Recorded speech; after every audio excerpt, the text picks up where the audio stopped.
Le film, c'est Gone Girl. C'est avec plaisir qu'on retrouve Ben Affleck pour une prestation brillante dans le film de David Fincher.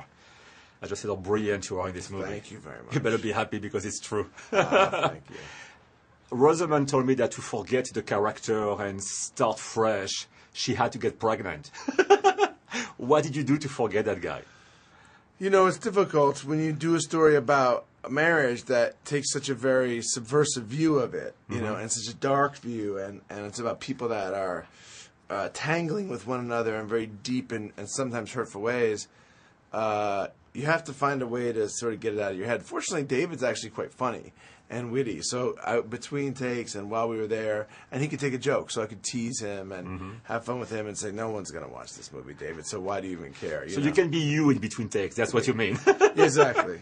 Yeah, I read that you said also that Jen and you spoke about the movie, that you love the exchange, watching something that can be difficult, to talk to your partner or your wife about it. Did you talk after you were done with the movie? Yeah, we talked about it throughout. I mean, you know, you want to have these kinds of conversations when you do a movie like this, because for two reasons. One, there's a lot of stuff that you might bring home and be depressed or whatever. And two, you know that in sitting with situations like this, you get a lot of questions about your marriage and so on. So you want to be in good shape when you go into something like this. And, you know, I told you that Rosamund told me that getting pregnant was helping her to forget the character.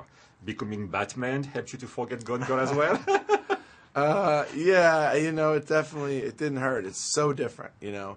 The nice thing about it is that I like to take risks. I've found more and more and more stretching out and reaching for different kinds of projects makes it much more interesting. If you did Gone Girl and then another movie sort of similar to that, I would get boring, and I think the performances wouldn't be as interesting. But to do a radically different movie, it keeps me engaged. Ben Affleck dans Gone Girl de David Fincher. Always a pleasure. Merci, Ben. Thank you. Merci.